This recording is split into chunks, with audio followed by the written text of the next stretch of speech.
sweeping down upon the underworld of smash gangland comes the mysterious, all-powerful character who is a problem to the police, but a crusader for law. In reality, Dan Garrett, a rookie patrolman, loved by everyone, but suspected by none of being the Blue Beetle. As the Blue Beetle, he hides behind a strange mask and a suit of impenetrable blue chain armor, flexible as silk, but stronger than steel.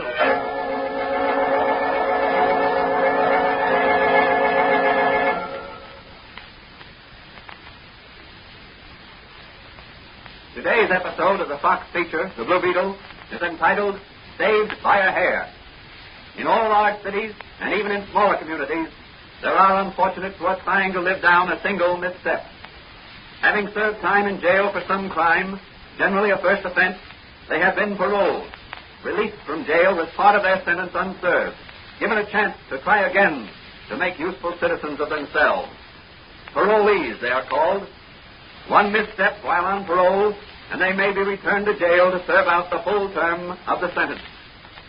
Clever but heartless underworld characters have found the parolee a source of illicit income, and as a result, a widespread system of blackmail has sprung up. As our story opens, Patrolman Dan Garrett, who in reality is the Blue Beetle, is discussing the matter with his friend and confidant, Dr. Frank. You see, Doc, a fellow's up against it when these underworld vultures begin to hover over him. Why, how do you mean, Danny? Well, let's take the case of Jim Horton. He got mixed up with a bunch of young hoodlums in the neighborhood where he lived and got caught one night running away from the scene of a store robbery. Was he one of the robbers? He claimed not, but the court found him guilty. He got 5 years. Oh, yes. I remember the case now. Well, some friends and the parish priest got up a petition and presented it to the parole board. As a result, he was paroled with 4 years yet to serve. And what happened? His friends got him a pretty good job. But as soon as he got to work, the underworld got busy and tried to persuade him to come in with them and make some real money. Told him he'd never succeed honestly because of his prison record. Did he go in with them? No, he refused. Said he preferred to go straight. Wise decision. Ordinarily, yes. But the gang wouldn't let him go straight. They wanted him to give them inside information about the place where he worked. They threatened to frame him and have his parole canceled so he'd be sent back to jail. But what can those gangsters hope to gain by such tactics? A recruit for their campaign of crime, inside information about the place where the parolee works, power over first offenders and so forth. And where is Horton now? Back in jail on a charge of robbery with a gun. Framed evidence, I'm certain. Do you consider the case big enough to enlist the services of the Blue Beetle? Any case that affects the welfare of the unfortunate is big enough to interest the Blue Beetle. And what are you going to do? I promised Mike Manigan I'd help him investigate this case. Jim Horton's father was a pal of Mike's before he died, and Mike is interested in helping Jim. I see. Well, if there's anything I can do to help, Danny, you know I'll be glad to do it. Oh, thanks, Doc. Well, I'll see you later. I'm going to meet Manigan down at police headquarters. Will you be back later to change into your Blue Beetle chain armor and mask if anything develops? I've got it all here in this briefcase so I can make a quick change on the job. Well, be careful, Danny boy. I will, Doc. So long.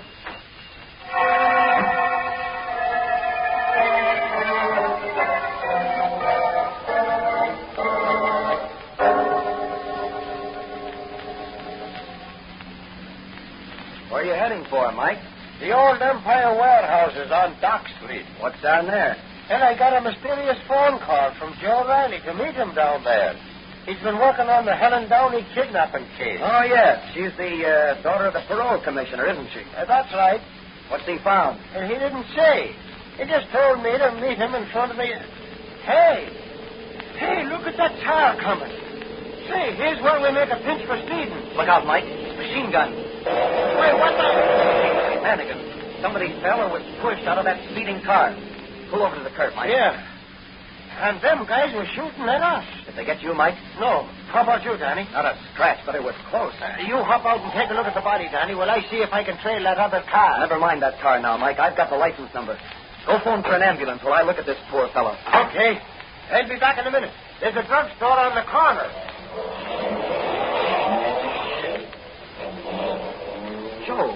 Joe Riley, bound and... Joe Riley. Can you hear me? It's Dan Garrett. Oh, Dan. Hello, Joe. Dan. Tell Manigan. They made me phone him. Who made you phone? the Mulberry Hill gang. They've got the girl in the... Joe, where have they got the girl? Dead. Who is it, Danny? Yeah, Mr. Billy. Hey, that's Joe Riley. That was Joe Riley. Dead? Yes.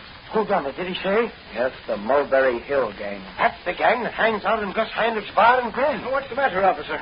Oh, drunk. And a cop at that. He ain't drunk. He's been shot. Shot? Say, I thought I heard some shots a while back. Here comes the ambulance, Mike. Stand back there, mister. Give him all the air he can get. Well, then he ain't jet. He's hurt badly. What's the matter? Somebody hurt, I guess. Yeah, looks like a cop. Yeah, stand back to all of you. Make way there. Over here with that stretcher. Easy with him, boys. He's pretty weak from loss of blood. But, Dan, I thought you said... Don't let on, Mike. You may be able to learn more if the gang thinks Riley's still alive.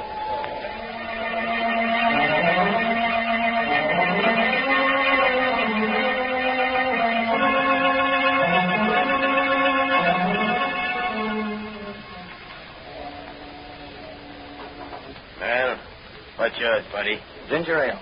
And what? And nothing. Just plain ginger ale. Dan Garrett's a policeman, Ed. Policemen don't drink. Oh, yeah? Since when? Hello, Drummond. I see you're in civilian clothes, Garrett. Is this your night off? No, it's my uniform's night off. Clever guy, Garrett. You should be on the radio. You think so? Yes. Oh, say, I hear Joe Riley in your precinct got bumped off tonight. Your information must have come from the wrong source. Riley's still alive, and he's talking. Really? Well, it's nice to have seen you. I'll be getting along. And by the way, Drummond. Yeah? How do you keep your hair so black and glossy? You know spring chicken. It's a special diet I have. Uh-huh. Spelled D-Y-E-I-T. Oh, boy, you sure are quick on the pickup. You're in the wrong business. That's for the kind of pickups I like to make. Well, if you pick up the culprits who shot Riley, recommend me as their lawyer. Anytime a crook needs a lawyer, you usually get the business, Drummond. If the price is right.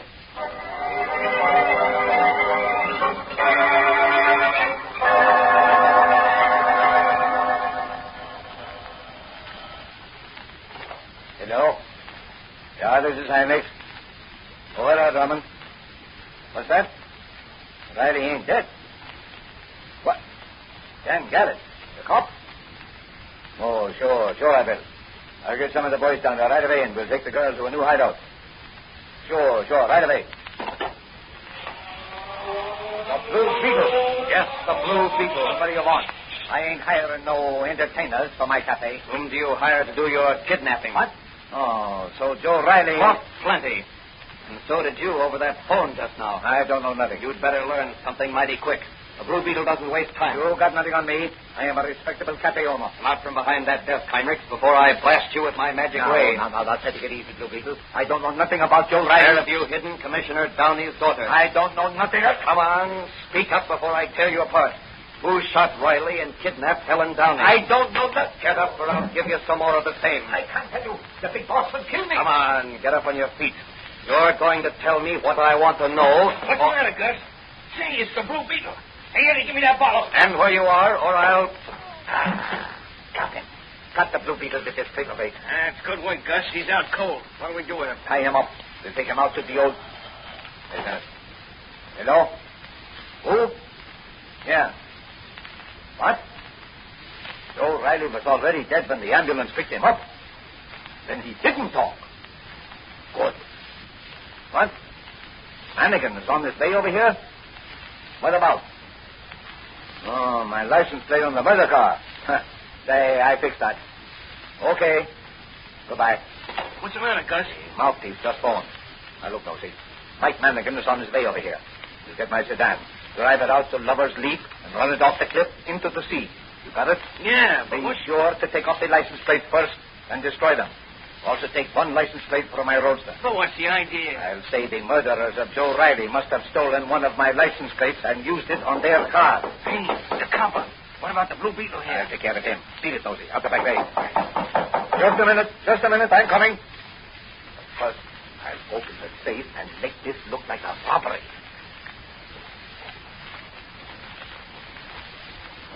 Oh, it's you, Officer Mannequin. Come in. Hey, I'm glad you came. You, Heinrich. I want to talk to you about Joe Riley's murder. Yeah? Your license plates are on the car. Hey, who's that on the floor? That's a little present for you, Mannigan, with my compliments. The Blue Beetle. Well, I'll be... What's he doing here? I caught him robbing my safe. I overpowered him. He's all yours, Mannigan.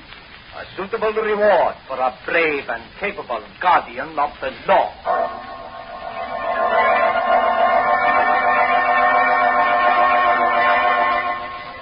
What will happen to the Blue Beetle now? Will he be taken to police headquarters and unmasked? Or will he escape and pick up the trail of the murderous kidnappers?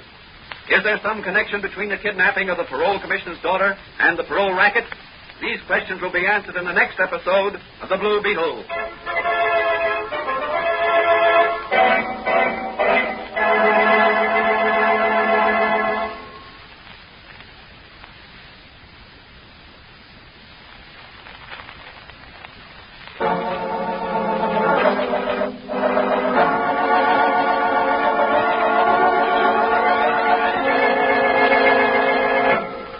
Beetle is a copyrighted Fox feature appearing in Mystery Men Comics magazine and the Blue Beetle magazine. The Blue Beetle is on the air twice a week on this same station. Consult the broadcast schedule in your local newspapers. And don't forget to listen in to The Blue Beetle.